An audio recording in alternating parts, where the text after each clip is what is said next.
새벽 안개가 자욱이 내려앉은 산골 마을의 아침은 늘 그렇듯 고요했어요. 풀잎에 대롱대롱 매달린 이슬방울들이 아침 햇살에 반짝이며 영롱한 빛을 흩뿌리는 시간이었죠. 강 씨는 오늘도 어김없이 새벽 공기를 가르며 산책길에 나섰습니다. 그의 곁에는 언제나처럼 충직한 반려견 누렁이가 짧은 꼬리를 흔들며 따르고 있었거든요. 올해로 60을 간 넘긴 강 씨에게 이른 아침의 산책은 하루를 시작하는 경건한 의식과도 같았습니다. 젊은 시절 도시에서의 팍팍한 삶을 등지고 귀향한 지도 어언 10여 년 그는 이제 흙냄새와 풀 내음이 더없이 익숙한 산골 사람이 다 되었어요. 누렁이는 본래 떠돌이 개였지만 몇 해 전 강 씨의 집 마당에 우연히 흘러들어와 이제는 가족이나 다름없는 존재가 되었습니다. 영리하고 사람 말을 곧잘 알아듣는 누렁이는 강 씨에게 더없이 좋은 벗이었죠. 평소 누렁이는 강 씨가 즐겨 찾는 산책 코스를 정확히 기억하고 앞장서곤 했어요. 마을 뒷산을 넘어 약수터에 이르는 길, 혹은 강변을 따라 걷는 길. 그날 강 씨의 기분에 따라 코스는 달라졌지만 누렁이는 언제나 강 씨의 마음을 읽기라도 하듯 자연스럽게 그를 안내했습니다. 하지만 오늘은 어딘가 달랐습니다. 약수터로 향하는 익숙한 갈림길에서 누렁이가 갑자기 걸음을 멈추더니 킁킁거리며 주변의 냄새를 맡기 시작했어요. 그러고는 평소에는 잘 가지 않던 숲이 우거져 길이 희미한 오른쪽 샛길로 고개를 돌리는 것이었습니다. 강 씨가 누렁아, 이리 와. 그쪽은 길이 험하다. 하고 불렀지만 누렁이는 마치 무언가에 홀리기라도 한 듯 그쪽으로 몇 걸음 옮기더니 강 씨를 돌아보며 재촉하는 듯한 눈빛을 보냈죠. 이 녀석 봐라. 오늘따라 왜 이리 고집을 부릴까? 강 씨는 헛웃음을 지으며 고개를 갸웃거렸습니다. 평소와 다른 누렁이의 행동에 그는 순간 망설였지만 곧 호기심이 동했어요. 무슨 좋은 거라도 발견한 게냐? 하는 생각이 들었거든요. 강 씨는 누렁이를 따라 희미한 길로 접어들었습니다. 발목까지 자란 자풀이 바짓가랑이를 스치고 나뭇가지들이 이따금 그의 이마를 건드렸어요. 인적이 거의 닿지 않은 듯한 길은 생각보다 험했습니다. 이마에 땀이 송골송골 맺힐 무렵 강 씨는 슬슬 되돌아가야 하나 고민하기 시작했죠. 그때였습니다. 앞서가던 누렁이가 갑자기 맹렬하게 짖으며 한 곳을 향해 달려가기 시작했어요. 마치 오랫동안 찾아 헤매던 무언가를 발견하기라도 한 것처럼 그 소리에는 다급함과 흥분이 뒤섞여 있었습니다. 강 씨의 심장이 예사롭지 않은 기운을 감지하며 쿵 하고 내려앉는 듯 했어요. 누렁아, 왜 그러느냐? 그는 자신도 모르게 목소리를 높이며 누렁이를 따라 발걸음을 재촉했습니다. 짙푸른 녹음 사이로 사라진 누렁이를 쫓아 강 씨는 점점 더 깊은 숲속으로 빨려 들어가고 있었죠. 누렁이가 멈춰선 곳은 작은 계곡물이 졸졸 흐르는 햇볕도 잘 들지 않는 후미진 곳이었습니다. 사방은 온통 사람 키보다 높이 자란 수풀로 뒤덮여 있었고 축축한 흙냄새와 묵은 낙엽 냄새가 코를 찔렀어요. 누렁이는 그 중에서도 유독 풀이 깊게 우거진 한 지점에서 앞발로 땅을 파헤치며 낑낑거리고 있었습니다. 강 씨는 숨을 고르며 누렁이에게 다가갔죠. 이놈아, 대체 뭘 찾았기에 이리 소란이냐 하고 물었지만 누렁이는 계속 땅만 파고 있었어요. 누렁이가 파헤친 곳에는 검은 비닐봉투 같은 것이 반쯤 땅에 묻혀 있었습니다. 오랜 시간 비바람에 시달린 듯 비닐은 해지고 흙먼지로 뒤덮여 있었죠. 강 씨는 조심스럽게 나뭇가지로 비닐을 걷어내 보았습니다. 그 순간 그의 눈에 들어온 것은 작고 낡은 여자 신발 한 짝이었어요. 짙은 갈색의 단화. 군데군데 가죽이 벗겨지고 흙이 잔뜩 묻어 있었지만 어딘가 모르게 눈에 익은 디자인이었습니다. 강 씨는 심장이 멎는 듯한 기분에 휩싸였어요. 그는 떨리는 손으로 신발을 집어들었죠. 신발 안쪽에는 희미하게나마 상표가 남아 있었지만 그것만으로는 누구의 것인지 단정하기는 어려웠습니다. 하지만 신발의 모양새, 그리고 그 크기, 강 씨의 뇌리를 스치는 한 사람의 얼굴이 떠올랐거든요. 설마 아니겠지. 애써 고개를 저었지만 불안감은 쉬이 가시지 않았습니다. 그는 홀린 듯 신발을 이리저리 돌려보았어요. 그리고 신발 뒤축, 아주 작은 스크래치 자국. 그 자국을 보는 순간 강 씨의 눈앞이 아찔해졌습니다. 그것은 분명 몇 해 전 세상을 떠났다고 알려진 며느리 최민서의 신발이었습니다. 민서가 시집 올 때 친정 어머니가 사주셨다며 유독 아꼈던 신발이었죠. 명절 때나 특별한 날에만 꺼내 신던 그 신발을 강 씨는 똑똑히 기억하고 있었습니다. 어느 날인가 민서가 그 신발을 신고 마당을 거닐다 뒤축을 살짝 긁혔다며 속상해하던 모습까지도 선명하게 떠올랐어요. 아니, 이게 어찌된 일이란 말이냐. 강 씨의 입에서 신음 같은 탄식이 흘러나왔습니다. 민서는 3년 전 남편 지훈과의 불화와 시어머니 박 여사의 냉대를 견디지 못하고 홀연히 사라졌었죠. 유서 한 장 남기지 않은 채였거든요. 경찰은 정황상 그녀가 스스로 목숨을 끊었을 가능성이 높다고 결론 내렸고 시신조차 찾지 못한 채 사건은 그렇게 종결되었습니다. 강 씨는 그때 차마 아들 내외의 일에 깊이 관여하지 못했던 자신을 자책하며 남몰래 눈물 찢기도 했었어요. 그저 가여운 며느리가 좋은 곳으로 갔기를 바랄 뿐이었습니다. 그런데 이제 와서 그녀의 신발이 이런 깊은 산골에서 발견되다니. 강 씨의 머릿속은 수만 가지 생각으로 하얗게 변해버린 듯 했어요. 혹시라도, 아주 혹시라도 그녀가 살아있는 것은 아닐까? 터무니없는 생각이라는 것을 알면서도 신락 같은 희망이 그의 가슴 한구석에서 고개를 들기 시작했습니다. 강 씨는 며느리의 신발을 품에 꼭 안은 채 망연자실하게 그 자리에 주저앉았습니다. 누렁이는 그런 주인의 심정을 아는지 모르는지 그의 옆에 바짝 다가와 젖은 코를 부벼대며 위로하는 듯 굴었어요. 며느리 민서가 사라진 후 집안은 한동안 깊은 침묵과 어색한 긴장감에 휩싸였었습니다. 아들 지우는 아내를 잃은 슬픔보다는 차라리 홀가분하다는 듯한 표정을 지을 때가 많았고 아내 박 여사는 제 복을 제가 찾지 누굴 탓하겠느냐며 오히려 민서를 원망하는 듯한 말을 서슴지 않았죠. 강 씨는 그런 아내와 아들의 모습에 실망하고 분노했지만 차마 입 밖으로 그 마음을 다 표현하지는 못했습니다. 그저 가슴속에 응어리처럼 묻어둘 수밖에 없었어요. 민서는 과묵했지만 속정이 깊고 그림의 소질이 있는 아이였습니다. 결혼 초 살갑게 다가오려 애쓰던 며느리의 여린 어깨를 그는 기억합니다. 하지만 깐깐하고 아들밖에 모르는 박 여사의 시집살이는 민서에게 버거웠을 테고 우유부단하고 제 앞가림도 제대로 못하던 아들 지우는 결코 든든한 방패막이가 되어주지 못했죠. 어쩌면 민서는 그 모든 것을 홀로 감내하다 스스로 무너져 내린 것인지도 모릅니다. 강 씨는 이제와 새삼 밀려드는 죄책감과 안타까움에 가슴을 쳤습니다. 만약 민서가 살아있다면 왜 이런 곳에 숨어 지내는 것이며 왜 우리에게 알리지 않은 것일까? 강 씨의 머릿속은 온통 의문으로 가득 찼어요. 이 사실을 당장 아내와 아들에게 알려야 할까? 하지만 박 여사는 분명 길길이 날뛰며 민서를 더욱 비난할 것이고 지우는 또 어떤 반응을 보일지 짐작조차 하기 어려웠습니다.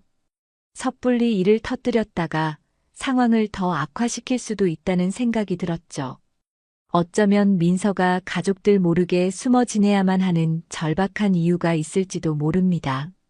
강 씨는 자리에서 일어섰습니다. 그의 눈빛은 이전과는 달리 무언가 단단한 결의로 차오르고 있었죠. 그는 신발을 자신의 외투 안주머니 깊숙이 넣었습니다. 그리고 신발이 발견된 장소를 유심히 기억해 두려는 듯 주변 지형을 꼼꼼히 살폈어요. 일단은 혼자서 이 비밀을 파헤쳐 보기로 마음먹었습니다.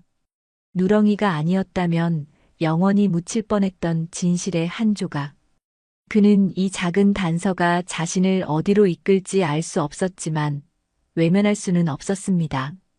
강 씨는 누렁이에게 가자, 이젠 내려가야지, 하고 낮은 목소리로 말했어요. 그러나 그의 마음은 이미 무거운 돌덩이 하나를 짊어진 채 새벽보다 더 깊은 어둠 속을 헤매는 듯 했습니다. 며느리의 신발 한 짝이 그의 평온했던 일상에 거대한 파문을 던지고 만 것이었죠.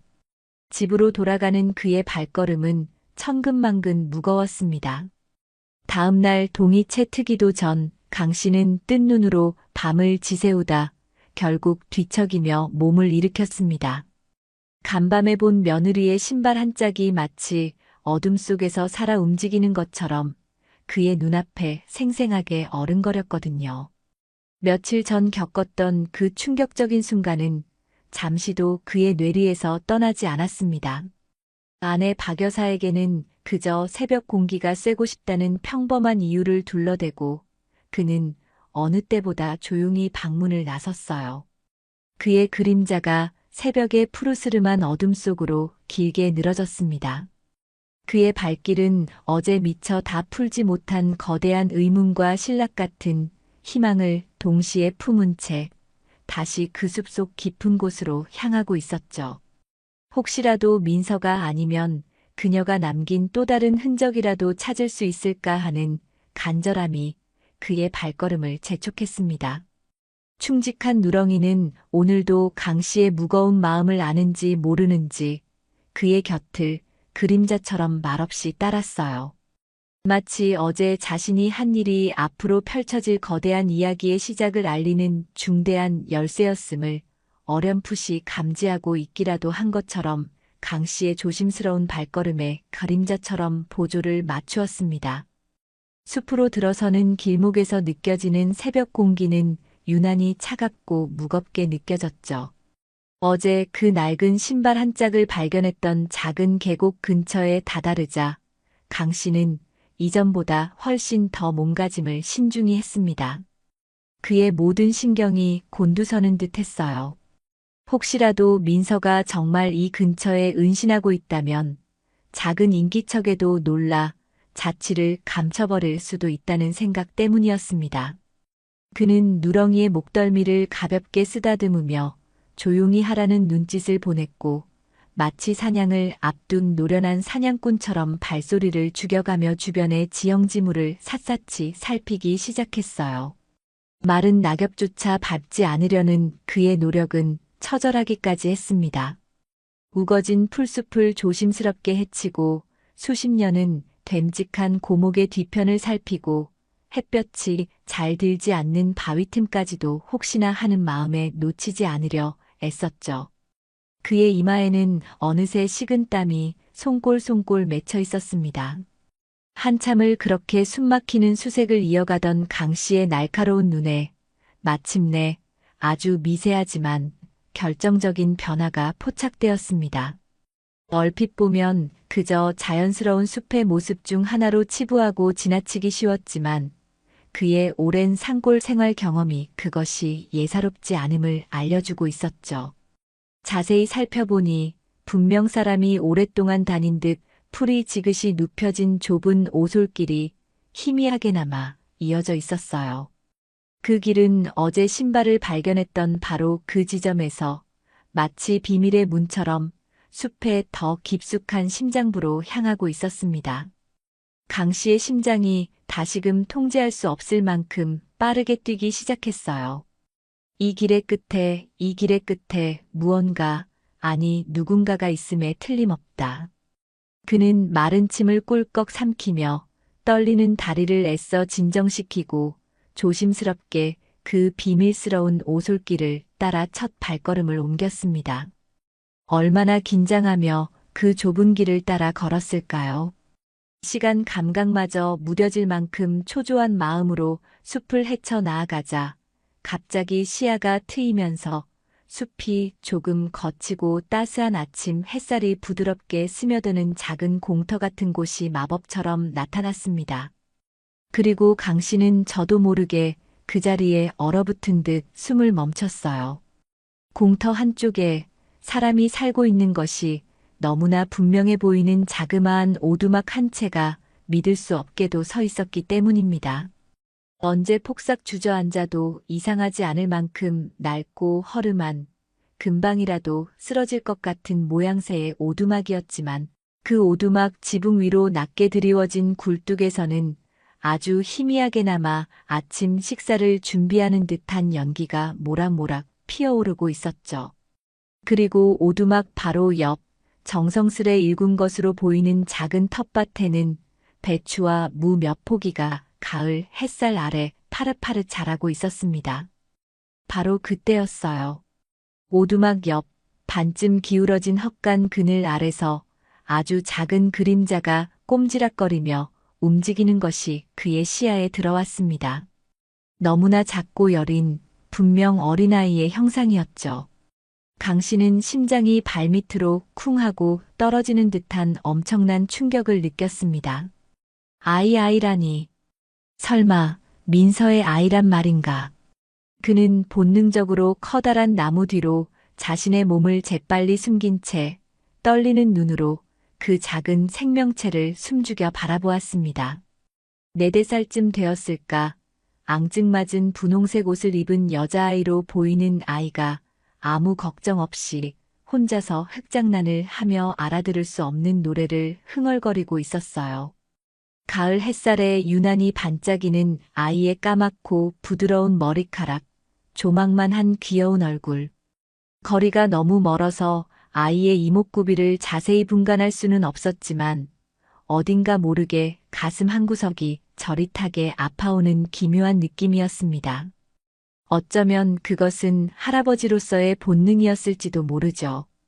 강 씨가 아이에게서 도저히 시선을 떼지 못하고 넋을 잃고 있을 때 오두막 문이 끼익하는 날카로운 소리를 내며 안쪽으로 열렸습니다. 그리고 한 여인이 햇살을 등지고 모습을 드러냈죠. 갑자기 쏟아지는 햇볕이 눈부신 듯 한 손으로 이마를 가린 채 아이가 있는 쪽으로 천천히 걸어 나오는 여인. 지난 세월의 풍파를 고스란히 맞은 듯 수척하고 야위어 보였지만 그 걸음걸이와 몸가짐은 여전히 야무지고 단단한 기운을 뿜어내고 있었습니다. 그리고 그 눈빛, 깊고 슬퍼 보이지만 결코 꺾이지 않은 강인한 의지가 담긴 그 눈빛의 주인은 바로 강 씨가 그토록 찾아 헤매던 며느리 최민서였습니다. 강 씨는 자신의 두 눈을 몇 번이고 의심했습니다. 분명 죽은 줄로만 알았던 며느리가 이렇게 버젓이 살아서 그것도 저렇게 예쁜 아이와 함께 자신의 눈앞에 나타나다니. 모든 것이 너무나 비현실적이어서 마치 한낮에 꾸는 꿈속을 헤매는 듯 멍한 기분이었어요. 민서는 아이에게 다가가 허리를 숙이고 무언가 다정한 말을 건네는 듯했고 아이는 엄마의 따뜻한 등장에 세상 가장 행복한 표정으로 환하게 웃으며 작은 두 팔을 벌려 민서의 목에 와락 매달렸습니다. 그 너무나 평화롭고 아름다운 모정의 풍경을 바라보는 순간 강 씨의 눈시울이 자신도 모르게 뜨겁게 달아올랐습니다. 살아있었구나. 정말로 살아있었어. 이 아이와 함께 그의 가슴 속에서는 안도감과 함께 형언할 수 없는 깊은 슬픔, 그리고 자신과 아들이 그녀에게 주었던 상처에 대한 일말의 분노마저 뒤섞여 거친 소용돌이를 일으켰습니다. 그는 더 이상 그 자리에 못 박힌 듯 서 있을 수 없었어요. 민서가 혹시라도 자신의 존재를 눈치채기 전에 그는 서둘러 무거운 몸을 돌려왔던 길을 숨 가쁘게 되짚어 내려왔습니다. 하지만 그의 머릿속은 온통 민서의 야윈 얼굴과 천사처럼 해맑은 그 아이의 모습으로 가득 차 있었죠. 이제 어떻게 해야 할까? 이 믿을 수 없는 엄청난 사실을 어떻게 받아들여야 하며 또 앞으로 어떻게 행동해야 할까? 강 씨의 발걸음은 천근만근 무거웠지만 그의 마음속에는 이제 하나의 분명하고도 절박한 목표가 생겨나고 있었습니다. 이대로 모른 척할 수는 없다는 강한 책임감이었습니다. 그날 이후 며칠 밤낮을 강 씨는 깊은 번민과 고민으로 하얗게 지새웠습니다. 민서와 손녀의 모습을 떠올릴 때마다 가슴 한구석이 아려왔고 동시에 자신이 앞으로 어떻게 처신해야 할지에 대한 무거운 책임감이 그의 어깨를 짓눌렀죠. 그는 결국 다시 한번 용기를 내어 그 숲속 깊은 곳에 숨겨진 오두막을 찾기로 결심했습니다.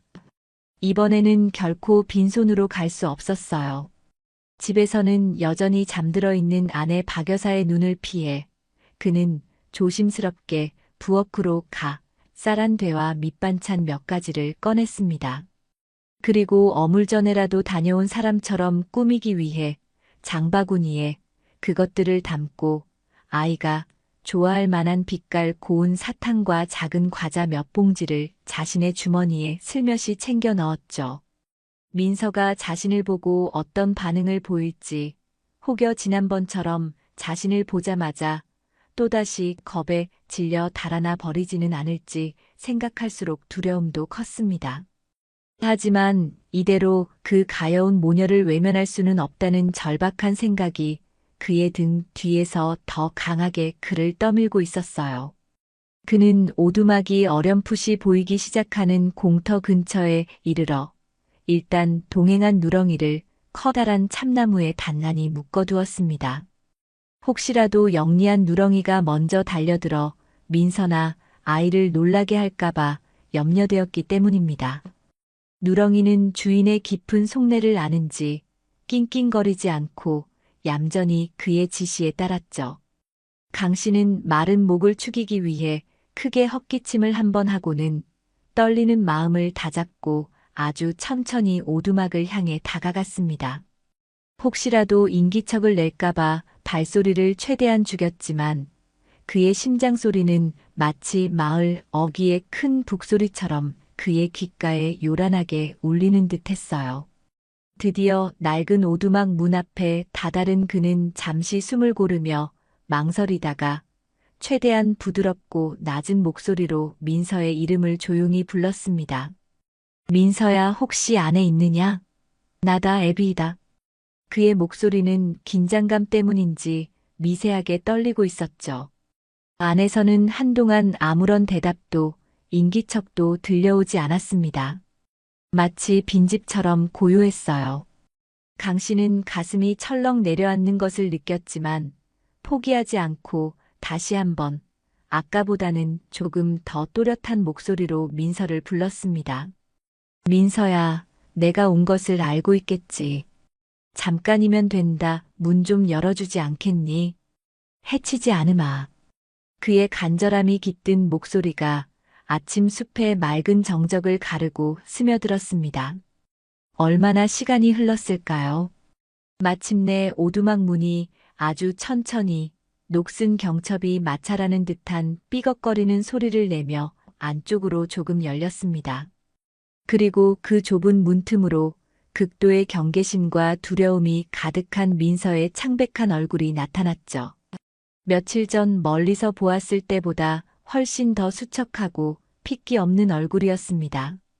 마치 오랫동안 깊은 병이라도 앓은 사람처럼 보였어요.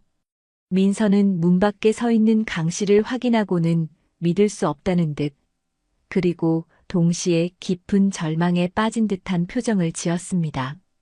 그녀의 커다란 눈망울은 걷잡을 수 없는 당혹감과 숨길 수 없는 원망, 그리고 지난 세월의 깊은 슬픔으로 금방이라도 넘칠 듯 일렁이고 있었죠. 아버님, 민서의 목소리는 너무나 작아서 거의 기어들어갈 듯 했습니다. 그녀의 등 뒤로는 자그마한 여자아이가 엄마의 옷자락을 작은 손으로 꼭 움켜쥔 채 고개를 빼꼼 내밀어 문 밖에 낯선 할아버지를 호기심과 두려움이 뒤섞인 복잡한 눈빛으로 바라보고 있었죠. 바로 며칠 전 강 씨가 숨어서 보았던 그 아이, 민서의 하나뿐인 딸 강유진이었습니다. 유진이는 커다란 눈을 깜빡이며 낯선 존재의 등장을 경계하는 어린 짐승처럼 좀처럼 엄마 뒤에서 앞으로 나서려 하지 않았어요. 강 씨는 애써 당황한 기색을 감추고 침착하려 노력하며 가져온 장바구니를 조용히 오두막 문 앞에 내려놓았습니다. 우선 이걸 좀 바꿔라. 변변찮은 것이지만 아이도 있는데 굶을 수는 없지 않느냐. 그의 목소리에는 진심 어린 걱정이 묻어났습니다. 하지만 민서는 강 씨가 내려놓은 장바구니에는 눈길조차 주지 않은 채 절박하고 처절한 눈빛으로 강 씨에게 다가와 그의 바짓가랑이라도 붙잡을 듯 애원하기 시작했어요. 아버님, 제발 제발 부탁드립니다. 저희 모녀를 못 본 것으로 해주시면 안 될까요? 저희는 그저 이렇게 세상과 등지고 조용히 아무도 모르게 살고 싶을 뿐이에요. 그녀의 목소리는 이미 짙은 물기에 젖어 금방이라도 뜨거운 눈물을 후두둑 쏟아낼 것만 같았습니다. 도대체 여긴 어떻게 아시고 오신 거예요? 제발, 제발 저희를 그냥 이대로 내버려 두세요. 네. 민서는 어느새 두 손을 간절히 모아 빌며 하염없이 고개를 숙였습니다. 강 씨는 그런 민서의 처절한 모습과 그 뒤에 숨어 여전히 불안한 눈빛으로 자신을 훔쳐보는 작은 아이의 모습에 심장이 갈기갈기 찢어지는 듯한 아픔을 느꼈어요. 오죽했으면 이 여리고 착한 아이가 오죽이나 독한 마음을 먹었으면 이 어린 것을 데리고 이런 험한 산골에 숨어 살 생각을 다 했을까?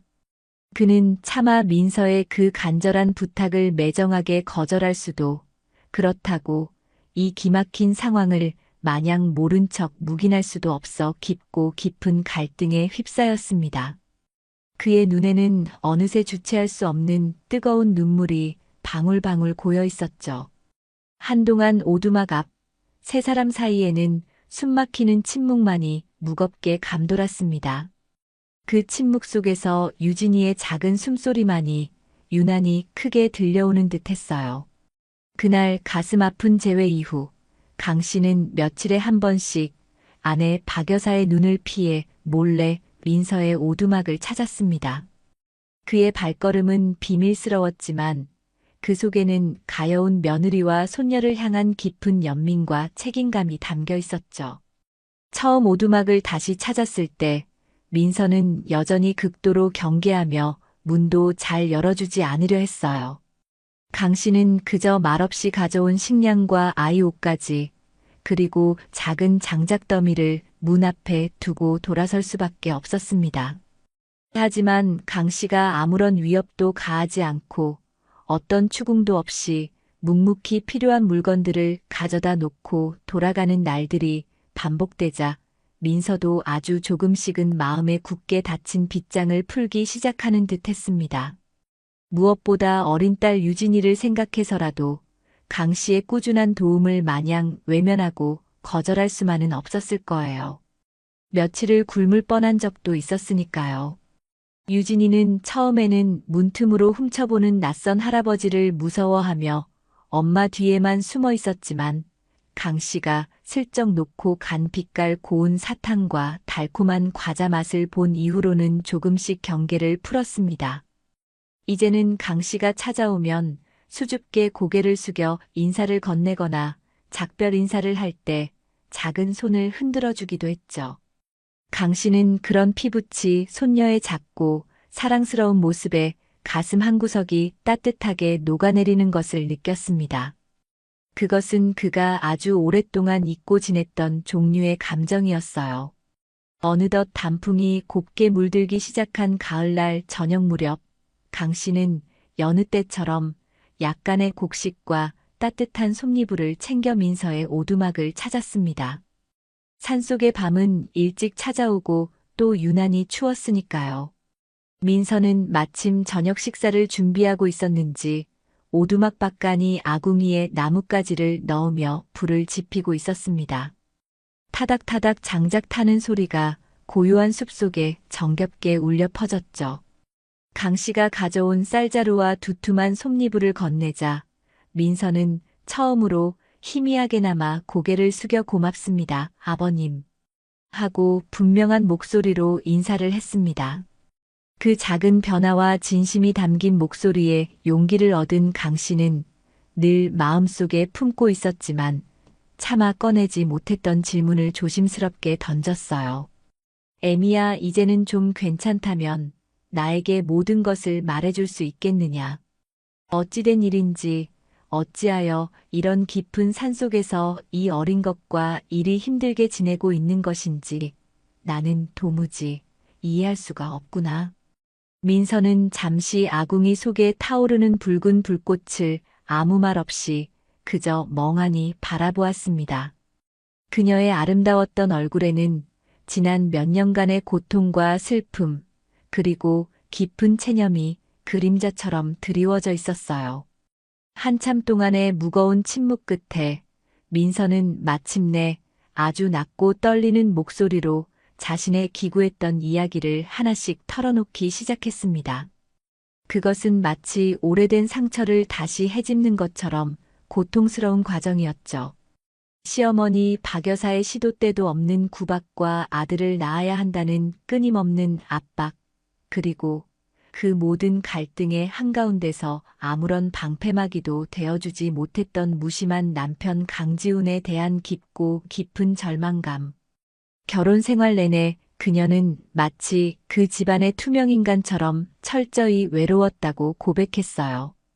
웃음소리조차 내기 어려웠던 답답한 나날들이었다고 합니다. 그러던 중 덜컥 정말 예기치 않게 임신 사실을 알게 되었지만 그 순간 가슴 벅찬 기쁨보다는 칠흑 같은 두려움이 먼저 그녀를 엄습했다고 하죠. 이런 지옥 같은 환경에서 소중한 내 아이를 낳아 기를 수 있을까? 만약 딸이라도 낳는다면 지금보다 더한 서름을 겪게 되지 않을까? 내 아이마저 나처럼 불행의 구렁텅이로 밀어넣을 수는 없어. 민서는 밤이나 낮이나 잠 못 이루고 고통스럽게 고민했고 결국 아무도 모르게, 심지어 뱃속 아이의 아비인 지훈에게조차 알리지 않고 떠나기로 독한 마음을 먹었던 것이죠.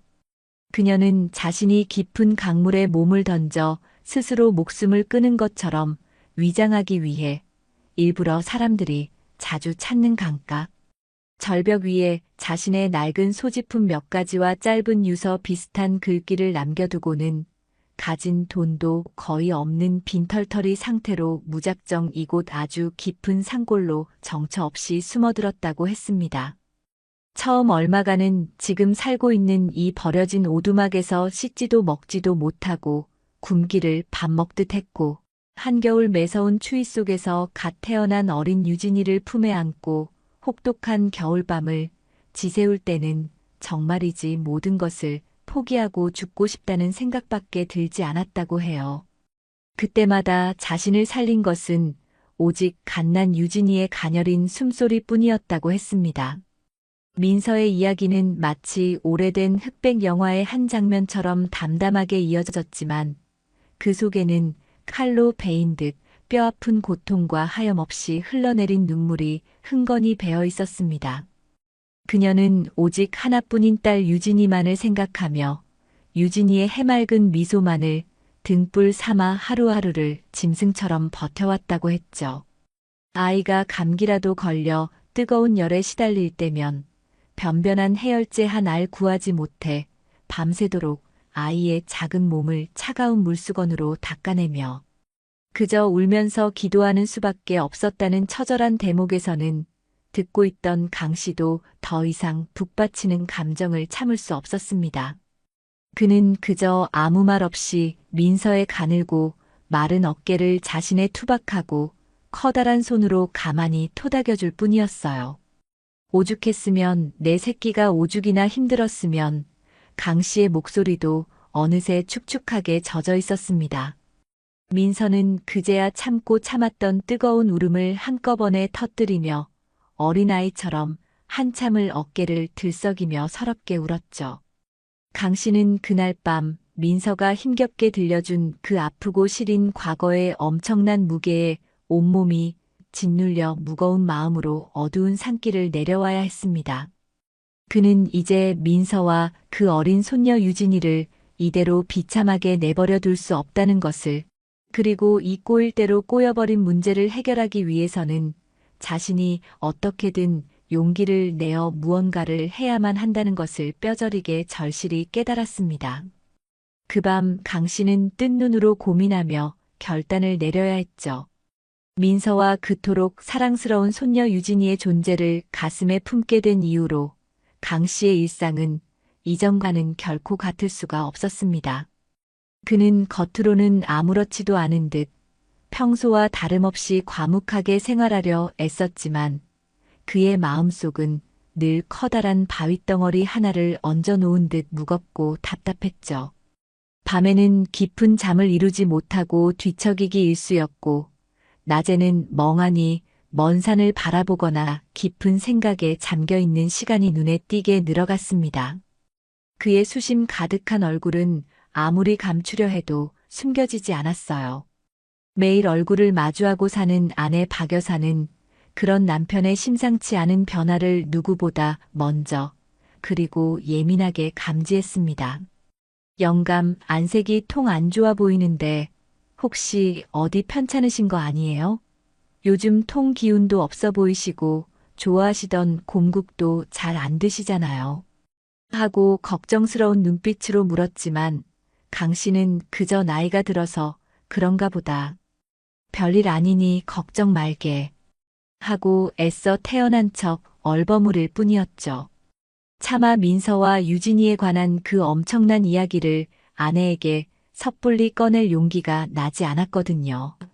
아내 박 여사의 불같은 성격과 아들에 대한 맹목적인 기대를 누구보다 잘 아는 그였기에 만약 사실을 알게 된다면 집안이 그야말로 발칵 뒤집히고 민서에게 더 큰 상처를 줄 것이 불보듯 뻔했습니다. 박 여사는 남편의 그런 어색한 변명에 쉽사리 수긍하지 않았지만 더 이상 캐묻지는 않고 그저 의심의 눈초리를 거두지 않았죠. 혼자서 끙끙 소가리를 하던 강 씨는 이 무거운 비밀의 무게를 언제까지고 혼자 감당할 수는 없다고 판단했습니다. 그리고 무엇보다 아들 지훈에게만이라도 이 모든 사실을 알려야 한다고 굳게 결심했죠.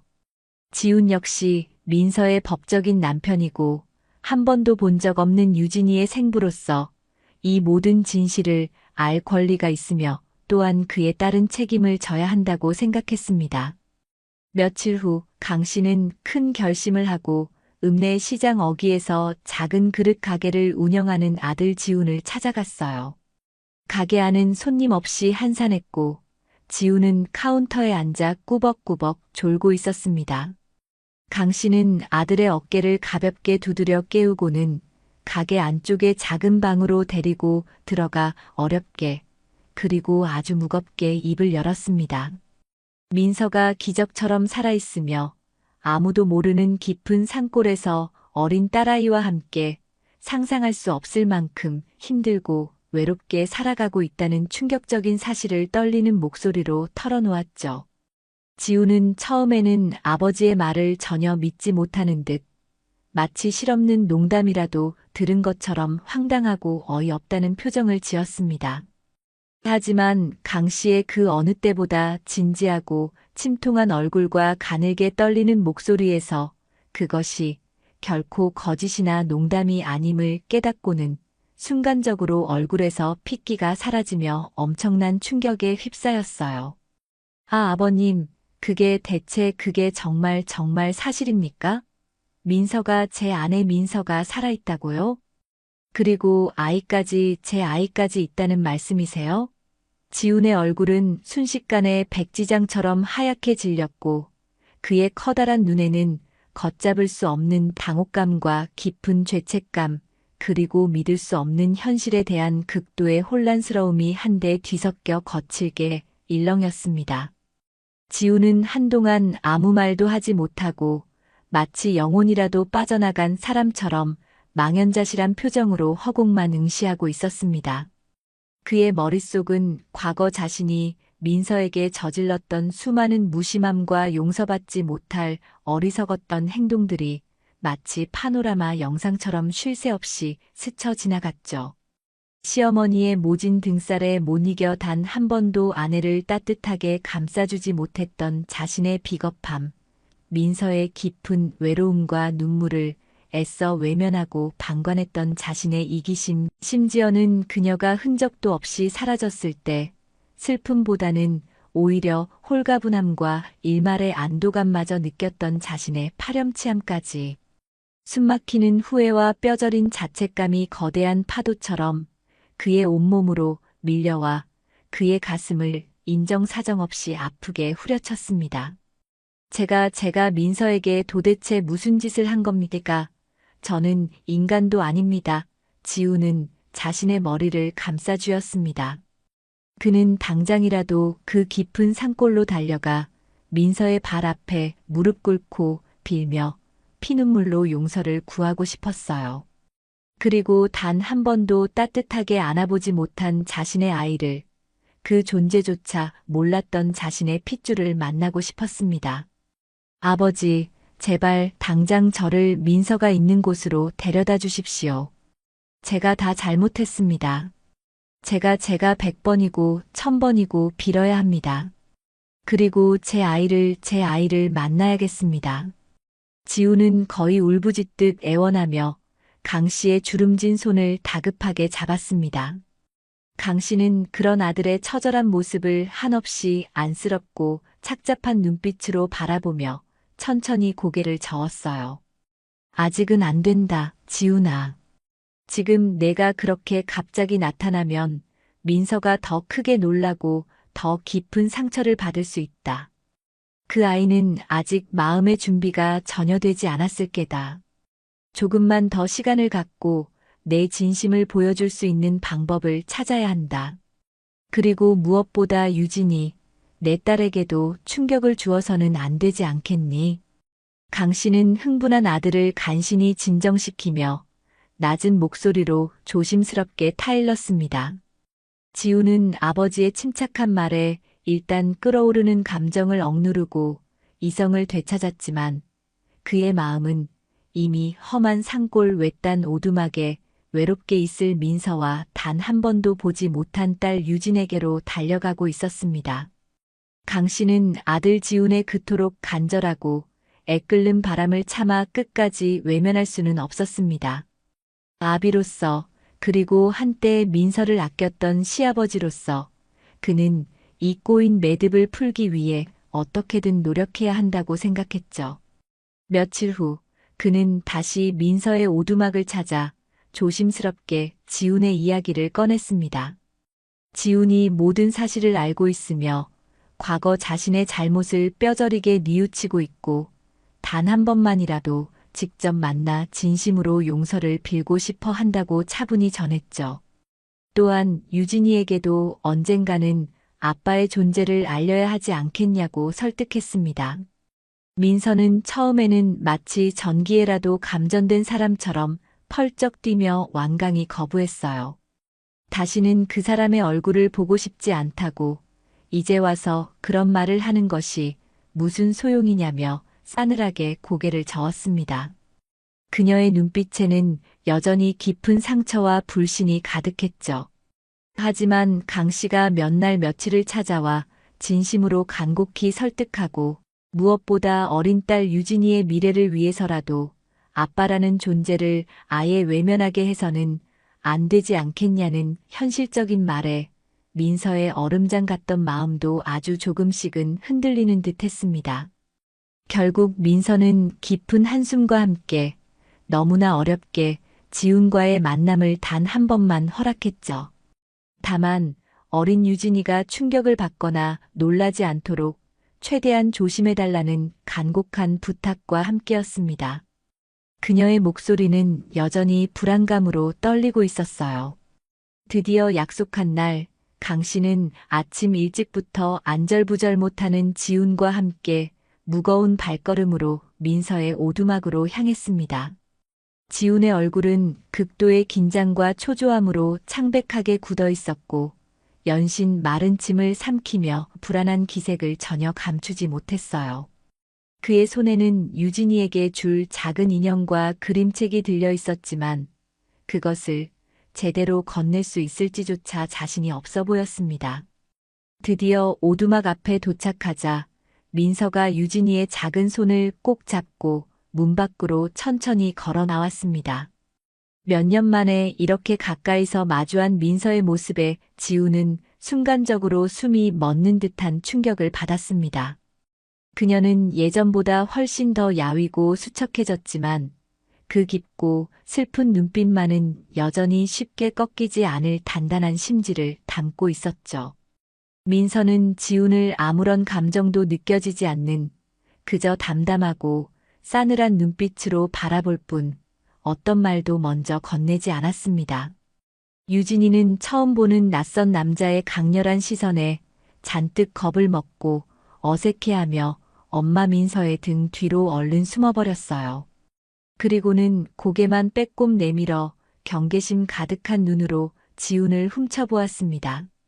어색하고 무거운 숨막히는 침묵이 세 사람 사이에 감돌았습니다. 마치 시간이 멈춰버린 듯 했죠. 먼저 그 질식할 듯한 침묵을 깬 것은 결국 지훈이었습니다. 그는 더 이상 버티지 못하고 민서의 발 앞에 힘없이 털썩 무릎을 꿇었습니다. 민서야, 내가 정말 다 잘못했다. 나 같은 놈은 용서받을 자격도 없다는 거 잘 안다. 그래도 정말 미안하다. 그의 목소리는 후회와 슬픔으로 격하게 떨리고 있었고 그의 두 눈에서는 참아왔던 뜨거운 눈물이 쉴 새 없이 흘러내려 그의 뺨을 적셨죠. 그는 차마 고개를 들어 민서의 얼굴을 제대로 쳐다보지도 못한 채 그저 어린아이처럼 흐느끼며 용서를 구하는 말만 기계적으로 되풀이했습니다. 민서는 여전히 아무런 표정 변화 없이 싸늘하게 식은 눈으로 그런 지훈을 그저 무심히 내려다볼 뿐이었어요. 그녀의 마음속에서는 지난 세월 동안 켜켜이 쌓여왔던 깊은 아픔과 지독한 원망, 그리고 한때 미치도록 사랑했던 남자에 대한 희미한 연민이 마치 거친 파도처럼 복잡하게 뒤엉키고 있었습니다. 유진이는 생전 처음 보는 이 기이하고 슬픈 광경에 어리둥절한 표정을 지으며 울고 있는 엄마와 땅바닥에 무릎 꿇은 낯선 아저씨를 커다란 눈으로 번갈아 쳐다보았죠. 한참 동안 땅바닥에 엎드려 용서를 빌던 지우는 간신히 고개를 들어 민서 뒤에 숨어 여전히 자신을 경계하는 유진이를 힘겹게 바라보았습니다. 자신의 딸, 단 한 번도 따뜻하게 안아보지 못한 그 존재조차 까맣게 모르고 살았던 자신의 소중한 아이. 유진이의 때 묻지 않은 까맣고 맑은 눈망울을 보는 순간 지우는 가슴속 깊은 곳에서 뜨겁고 아픈 무언가가 울컥 치밀어 오르는 것을 느꼈습니다. 그는 떨리고 갈라지는 목소리로 유진이에게 힘겹게 말을 건넸죠. 아가, 너가 유진이구나. 아빠가 너무 늦게 와서 미안하다 하지만 유진이는 아빠라는 단어에 더욱더 놀라 민서의 뒤로 완전히 숨어버렸고 민서는 그런 유진이를 더욱 세게 감싸 안았습니다. 지우는 더 이상 아무 말도 할 수 없었습니다. 그는 그저 자신의 돌이킬 수 없는 어리석음과 지독한 이기심이 만들어낸 이 처참하고 비극적인 상황에 끝없는 절망감만을 느낄 뿐이었죠. 민서는 그런 지훈의 처절한 모습을 여전히 복잡하고 알 수 없는 심경으로 지켜보았습니다. 그녀의 강철처럼 얼어붙었던 마음 한구석에서 아주 미세한, 거의 느껴지지 않을 정도의 작은 균열이 생겨나는 것을 아직은 그녀 자신조차도 전혀 알지 못하고 있었습니다. 어느새 해는 뉘엿뉘엿 서산 너머로 기울고 있었고 깊은 숲속 오두막 앞에는 세 사람의 무겁고 힘겨운 숨소리만이 싸늘하게 가라앉고 있었어요. 그들의 미래는 한치 앞도 보이지 않는 짙은 안개 속 같았습니다. 지훈이 민서와 유진이를 만나고 돌아온 후 강 씨와 지훈 사이에는 무거운 침묵과 함께 어떤 절박한 공감대가 형성되었습니다. 지훈은 그날 이후로 일이 손에 잡히지 않았어요. 가게 문을 열어놓고도 멍하니 앉아있거나 밤늦도록 잠 못 이루고 괴로워했죠. 그의 머릿속은 온통 야윈 민서의 얼굴과 처음 본 딸 유진이의 겁먹은 눈망울로 가득 차 있었습니다. 어떻게든 민서에게 자신의 진심을 전하고 싶었고 유진이에게도 아빠로서 다가가고 싶다는 갈망이 그의 가슴을 뜨겁게 태웠어요. 하지만 민서의 깊은 상처와 경계심을 생각하면 섣불리 나설 수도 없는 노릇이었습니다. 강 씨는 그런 아들의 고뇌를 묵묵히 지켜보며 이제는 더 이상 이 비밀을 아내 박 여사에게 숨길 수만은 없다는 결론에 이르렀습니다.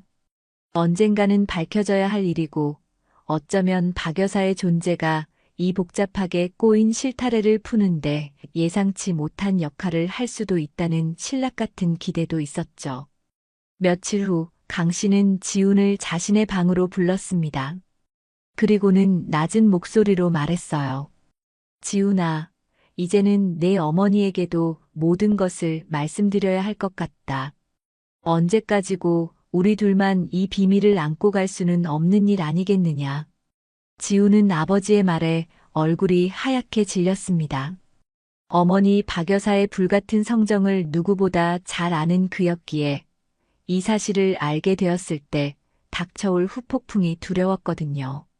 하지만 아버지 어머니께서 이 사실을 아시면 민서도 그리고 유진이도 더 큰 상처를 받지 않겠습니까?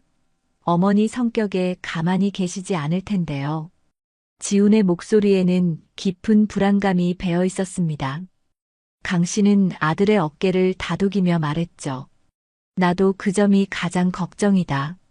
하지만 내 어머니도 유진이의 할머니이고 민서의 시어머니였다.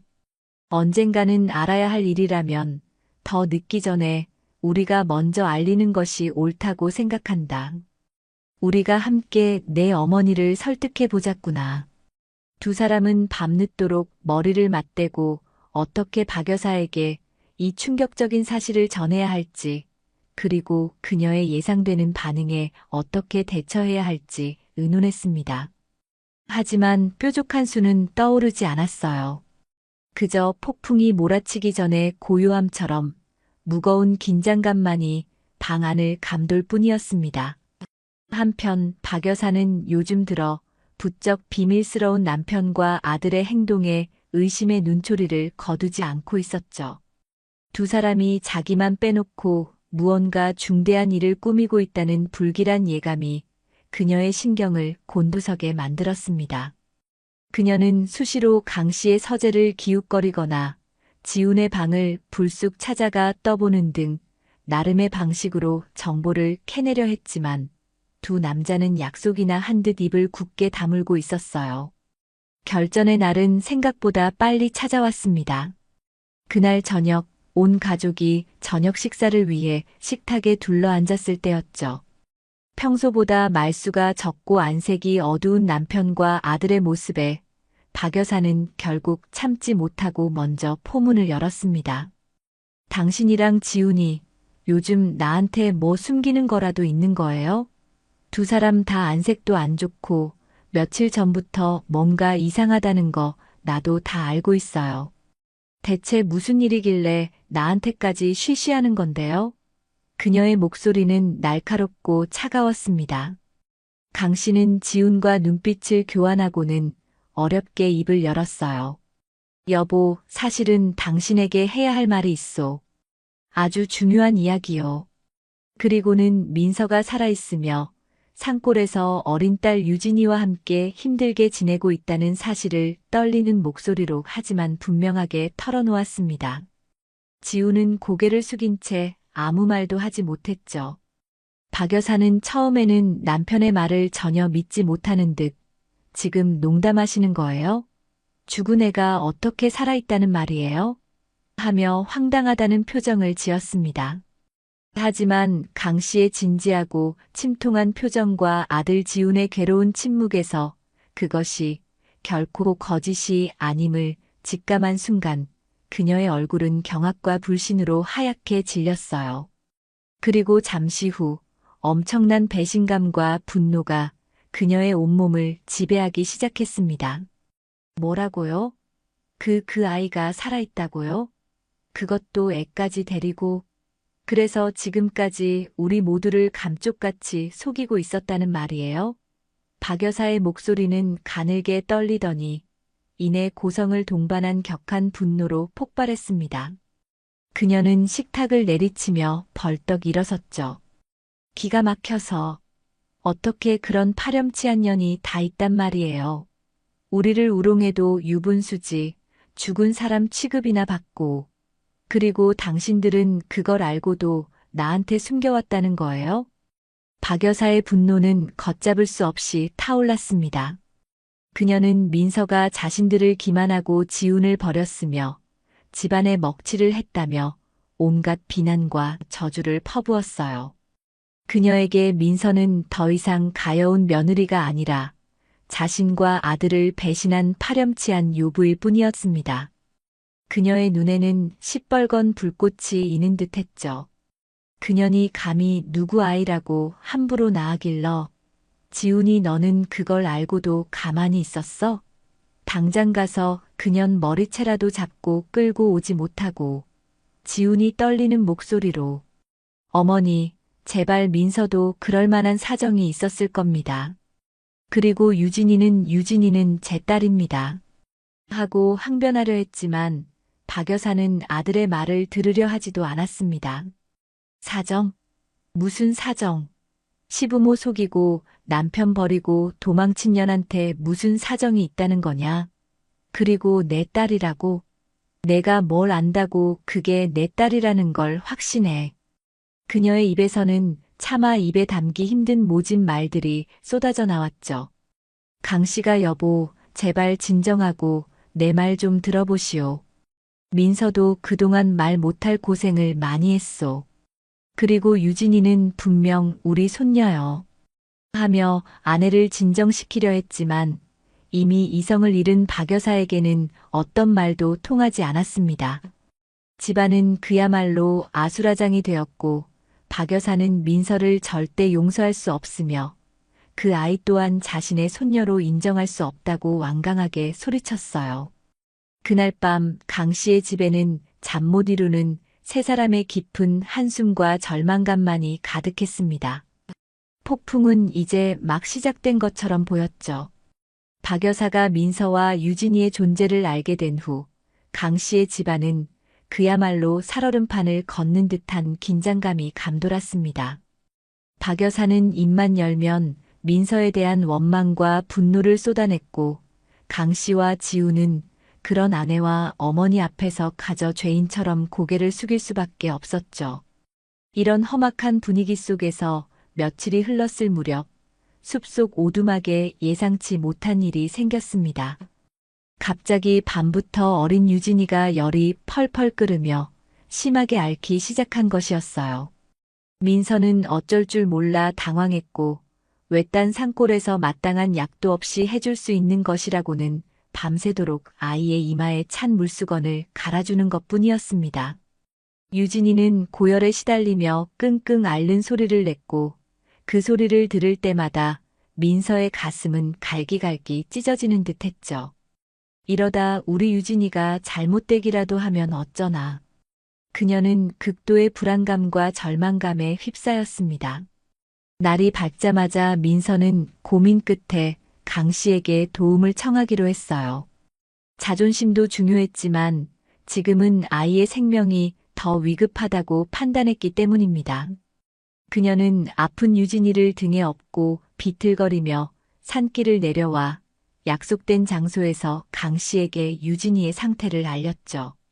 강 씨는 창백하게 질린 민서의 얼굴과 불덩이처럼 뜨거운 유진이의 몸 상태에 크게 놀라 즉시 지훈에게 연락했습니다. 소식을 들은 지훈은 하던 일을 모두 내팽개치고 약과 해열제 등을 챙겨 한달음에 산으로 달려왔어요. 그는 아픈 유진이를 보자마자 눈시울이 붉어졌고 민서에게 연신 미안하다는 말을 되풀이하며 아이를 정성껏 간호하기 시작했습니다. 민서는 그런 지훈의 모습이 낯설면서도 한편으로는 아주 조금이나마 의지가 되는 것을 느꼈죠. 강 씨와 지훈은 번갈아가며 유진이 곁을 지켰고 며칠 밤낮으로 정성껏 돌본 덕분에 다행히 유진이의 열은 서서히 내리기 시작했습니다. 한편 집에서 이 모든 상황을 전해 듣고 있던 박 여사의 마음도 편치만은 않았습니다.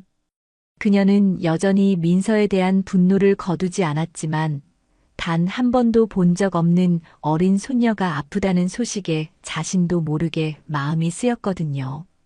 그 어린 것이 무슨 죄가 있다고 필시 그 어미 때문에 고생하는 것이겠지. 그녀는 겉으로는 아무렇지도 않은 척 오히려 자업자득이지. 누가 그런 험한 데서 애를 낳아 기를 했나 하며 냉정한 말을 내뱉었지만 속으로는 밤잠을 설치며 유진이의 안위를 걱정했습니다. 그녀는 강 씨가 오두막에 다녀올 때마다 그래서 그 애는 좀 괜찮아졌답디까? 하고 퉁명스럽게 묻곤 했지만 그 목소리에는 숨길 수 없는 염려가 묻어났죠. 강 씨는 그런 아내의 미묘한 변화를 놓치지 않았습니다. 아무리 모질게 굴어도 핏줄에 대한 정까지 완전히 끊어낼 수는 없는 모양이었어요. 유진이가 어느 정도 기력을 회복했을 무렵 지우는 작은 토끼 인형과 그림책 몇 권을 사들고 다시 오두막을 찾았습니다. 그는 어색하게나마 유진이에게 인형을 건네며 말을 걸었고 유진이는 처음에는 경계했지만 곧 귀여운 토끼 인형의 마음을 빼앗겨 작은 미소를 지어 보였죠. 지우는 그런 딸의 모습에 가슴 벅찬 감동을 느꼈습니다. 비록 짧고 어색한 순간이었지만 그들 사이에는 아주 가느다란 희망의 끈이 연결되는 듯 했어요. 그날 저녁 강 씨는 지훈이 몰래 찍어온 유진이의 사진 몇 장을 박 여사에게 슬며시 건네보았습니다. 사진 속에는 토끼 인형을 품에 안고 해맑게 웃고 있는 유진이의 모습이 담겨 있었죠. 박 여사는 처음에는 누가 이런 걸 보라고 가져왔어요 하며 신경질적으로 사진을 밀쳐내려 했지만 자신도 모르게 사진 속 아이의 얼굴에서 눈을 떼지 못했습니다. 그리고 그 순간, 아주 짧은 순간이었지만 그녀의 얼음장 같던 얼굴에 희미한 미소가 스쳐 지나갔어요. 마치 한겨울 얼어붙었던 강물 밑으로 봄 기운이 스며들듯 그녀의 단단하던 방어막에 아주 작은 균열이 생겨나고 있었습니다. 물론 그녀는 곧바로 다시 냉정한 표정으로 돌아와 애는 애일 뿐이지. 그 어미가 문제야. 그 어미가. 하고 쏘아붙였지만 강 씨는 그 작은 변화에서 한 줄기 희망을 발견할 수 있었죠. 유진이가 아팠던 며칠 동안 민서는 지훈의 달라진 모습을 가까이서 지켜볼 기회가 많았습니다. 그는 예전에 무심하고 이기적이었던 남편과는 분명 다른 사람이 되어 있었죠. 밤낮으로 유진이 곁을 지키며 헌신적으로 간호했고 민서에게도 진심으로 미안해하며 조심스럽게 다가오려 노력했습니다. 그의 눈빛에는 과거에는 찾아볼 수 없었던 깊은 후회와 딸에 대한 절실한 애정이 담겨 있었어요. 물론 민서의 마음속 깊은 곳에는 여전히 지훈에 대한 불신과 원망이 남아 있었지만 그의 꾸준하고 진솔한 모습, 그리고 무엇보다 한결같이 자신과 유진이를 묵묵히 지지해주는 시아버지 강 씨의 따뜻한 보살핌 속에서 그녀의 얼어붙었던 마음도 아주 조금씩은 변화의 가능성을 향해 움직이기 시작했습니다. 정말로 이 사람이 변한 걸까? 만약 그렇다면 우리 유진이를 위해서라도 다시 한번 기회를 주어야 하는 걸까? 그녀는 밤마다 잠든 유진이의 얼굴을 내려다보며 복잡한 생각에 잠기곤 했죠. 유진이의 평범하고 안정된 미래를 위해서라면 그녀는 어떤 결정이라도 내릴 준비가 되어 있었습니다. 한편 집에서 손녀 유진이의 사진을 본 이후로 박 여사의 마음속에서는 격렬한 내적 갈등이 일고 있었습니다. 민서에 대한 뿌리 깊은 분노와 배신감은 여전했지만 동시에 한 번도 안아보지 못한 어린 손녀에 대한 궁금증과 핏줄에 대한 본능적인 끌림 또한 무시할 수 없었거든요. 그녀는 며칠을 고민하다 결국 누구에게도 알리지 않고 몰래 그 숲속 오두막 근처라도 가보기로 결심했습니다. 내 눈으로 직접 봐야겠어. 그년이 정말 내 손녀를 데리고 어떻게 살고 있는지, 그리고 그 아이가 정말 내 핏줄이 맞는지. 박 여사는 마치 중대한 작전이라도 수행하는 사람처럼 단단히 옷을 차려입고 강 씨가 일러준 어렴풋한 기억을 더듬어 조심스럽게 산길을 올랐습니다. 한참을 헤맨 끝에 그녀는 마침내 멀리서나마 연기가 피어오르는 민서의 오두막을 발견할 수 있었죠.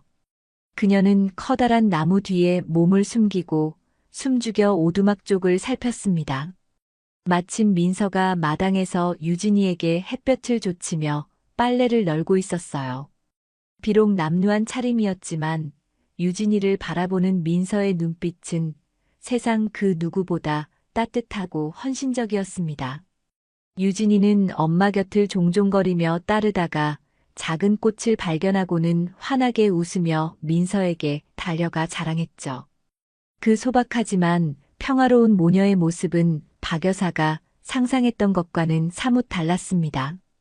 그녀는 민서가 아이를 방치하거나 학대하며 비참하게 살고 있을 것이라고 지레짐작했었거든요. 하지만 눈앞에 펼쳐진 풍경은 가난하지만 서로를 의지하며 살아가는 애틋한 모정 그 자체였습니다. 박 여사는 자신도 모르게 그 모습을 한참 동안 멍하니 바라보았어요. 그러던 중 예기치 못한 일이 벌어졌습니다. 마당에서 놀던 유진이가 작은 나비를 따라 아장아장 걷다가 그만 박 여사가 숨어있는 나무 근처까지 오게 된 것이었어요. 갑작스러운 상황에 박 여사는 너무 놀라 피할 겨를도 없이 유진이와 정면으로 마주치고 말았습니다. 유진이는 처음 보는 낯선 할머니의 모습에 잠시 걸음을 멈추고 커다란 눈을 동그랗게 떴죠. 하지만 겁을 먹거나 울음을 터뜨리는 대신 오히려 해맑게 웃으며 자신이 들고 있던 작은 들꽃을 박 여사에게 불쑥 내밀었습니다. 한모니, 꽃, 아이의 꿈이 먹고 순수한 행동에 박 여사는 순간 망치로 머리를 한 대 얻어맞은 듯한 충격을 받았습니다. 그 작은 손, 티 없이 맑은 눈망울, 그리고 조건 없는 호의. 박 여사는 자신도 모르게 떨리는 손을 뻗어 그 꽃을 받으려 했지만 차마 용기가 나지 않았죠.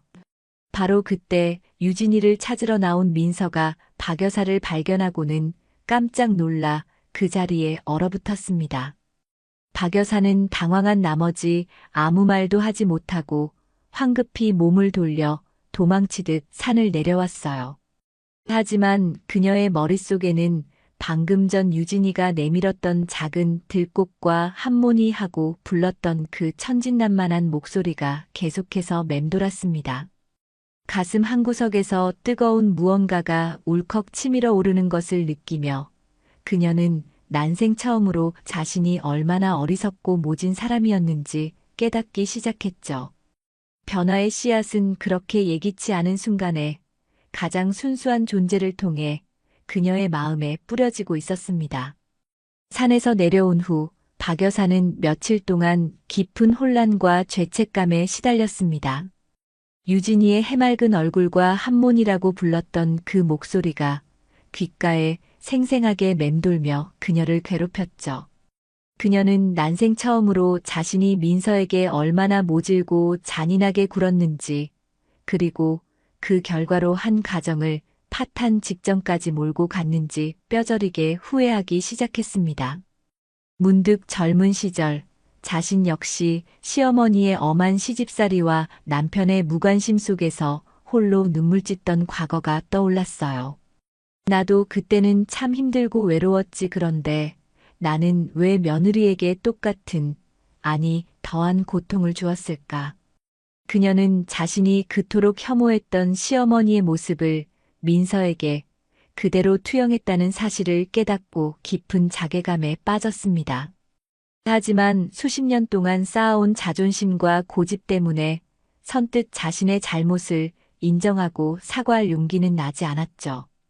그녀는 밤마다 잠 못 이루고 뒤척이며 번민했습니다. 며칠 후 박 여사는 마침내 큰 결심을 한 듯 조용히 방을 나섰습니다. 그녀의 손에는 얼마 전 시장에서 사온 고운 빛깔의 아이옷과 따뜻한 털신, 그리고 정성껏 만든 밑반찬 몇 가지가 들려 있었죠. 그녀는 이번에는 숨거나 망설이지 않고 정면으로 민서의 오두막을 향해 걸어갔습니다. 오두막 문 앞에 다다른 그녀는 잠시 심호흡을 하고는 떨리는 목소리로 민서를 불렀어요. 애미안하다. 잠깐 들어가도 되겠느냐? 안에서 인기척을 느낀 민서가 문을 열고 나왔고 문 밖에 서 있는 시어머니의 모습에 크게 놀라 당황한 표정을 지었습니다. 하지만 박 여사의 얼굴에는 이전과 같은 냉기나 분노 대신 어딘지 모르게 지치고 슬퍼 보이는 기색이 어려 있었죠. 박 여사는 아무 말 없이 민서에게 들고 온 꾸러미를 건넸습니다. 애 옷이랑 반찬 몇 가지다. 산속은 추울 테니 애 감기 들지 않게 잘 입히거라. 그녀의 목소리는 낮고 가라앉아 있었습니다. 민서는 시어머니의 예기치 않은 방문과 행동에 어쩔 줄 몰라 하며 그저 꾸러미를 받아들 뿐이었죠. 두 사람 사이에는 한동안 무거운 침묵이 흘렀습니다. 어떤 거창한 사과나 해명의 말도 오가지 않았지만 그 침묵 속에서 두 여인은 서로의 눈빛을 통해 많은 것을 읽을 수 있었어요. 박 여사의 눈가에는 희미한 물기가 어렸고 민서 역시 그동안 응어리졌던 시어머니에 대한 원망이 조금은 누그러지는 것을 느꼈습니다. 그것은 말 없는 화해였고 더디지만 진실된 용서의 시작이었습니다. 그로부터 며칠 뒤 강 씨는 조심스럽게 한 가지 제안을 했습니다. 온 가족이 함께 민서의 오두막 근처에서 조촐한 저녁 식사라도 한번 같이 하는 것이 어떻겠냐는 것이었죠. 민서와 박 여사 모두 처음에는 망설였지만 강 씨의 간곡한 설득과 무엇보다 유진이를 생각하는 마음에 결국 동의했습니다. 약속한 날 오후 강 씨와 지훈, 그리고 박 여사는 약간의 음식과 돗자리를 들고 민서의 오두막을 찾았어요. 오두막 앞 작은 공터에 돗자리를 펴고 둘러앉았지만 여전히 어색하고 불편한 기운이 감돌았습니다. 하지만 어른들의 그런 복잡한 심경과는 아랑곳 없이 유진이는 오랜만에 만난 할아버지와 아빠 그리고 조금은 낯설지만 신기한 할머니의 등장에 신이 나서 재롱을 부렸죠. 아이는 서툰 몸짓으로 노래를 부르기도 하고 작은 돌멩이를 주어와 할머니 박 여사의 손에 꼭 쥐어주기도 했습니다. 박 여사는 처음에는 어색해하며 어쩔 줄 몰라 했지만 손녀의 천진난만한 모습에 자신도 모르게 입가에 희미한 미소가 떠올랐어요. 그녀는 서툰 솜씨로 유진이의 흐트러진 머리를 정리해주기도 하고 가져온 과자를 아이의 입에 넣어주기도 했습니다. 그 모습은 더 이상 예전에 냉정하고 엄격했던 시어머니가 아니었죠. 식사는 비록 간소했고 대화는 거의 없었지만 그날 숲속 작은 공터에 모인 가족의 모습은 위태롭지만 분명한 희망의 빛을 품고 있었습니다. 유진이라는 작고 순수한 존재가 얼어붙었던 어른들의 마음을 조금씩 녹이며 그들을 하나로 이어주는 따뜻한 다리가 되어주고 있었거든요. 숲속에서의 어색하지만 의미 있었던 작은 식사 이후 강 씨 가족에게는 아주 느리지만 분명한 변화의 바람이 불기 시작했습니다. 가장 먼저 논의된 것은 민서와 유진이의 거처 문제였죠. 강 씨와 지우는 더 이상 민서와 어린 유진이가 그 험하고 외딴 산골 오두막에서 고생하며 살게 할 수는 없다고 강력하게 주장했습니다. 처음에는 민서도 다시 세상으로 특히 시댁과 관련된 곳으로 돌아가는 것에 대해 깊은 불안감과 거부감을 느꼈어요. 과거의 아픈 기억들이 그녀를 망설하게 만들었죠. 하지만 밤마다 유진이의 잠든 얼굴을 보며 그리고 자신에게 진심으로 다가오려 애쓰는 지훈과 강 씨의 모습을 보며 그녀의 마음도 조금씩 움직이기 시작했습니다. 유진이의 교육 문제도 있었고 무엇보다 아이에게 안정적이고 평범한 환경을 만들어주고 싶다는 엄마로서의 바람이 컸기 때문입니다. 여러 날에 걸친 논의 끝에 일단은 강 씨 부부가 살고 있는 본가 근처에 작은 방을 하나 얻어 민서와 유진이가 지내기로 잠정적으로 합의했어요. 당장 시댁으로 합가하는 것은 민서에게도 그리고 아직 완전히 마음을 열지 못한 박 여사에게도 부담스러울 수 있다는 현실적인 판단 때문이었습니다. 새로운 거처로 옮기기로 결정하면서 민서는 조심스럽지만 단호하게 자신의 몇 가지 조건을 내걸었습니다.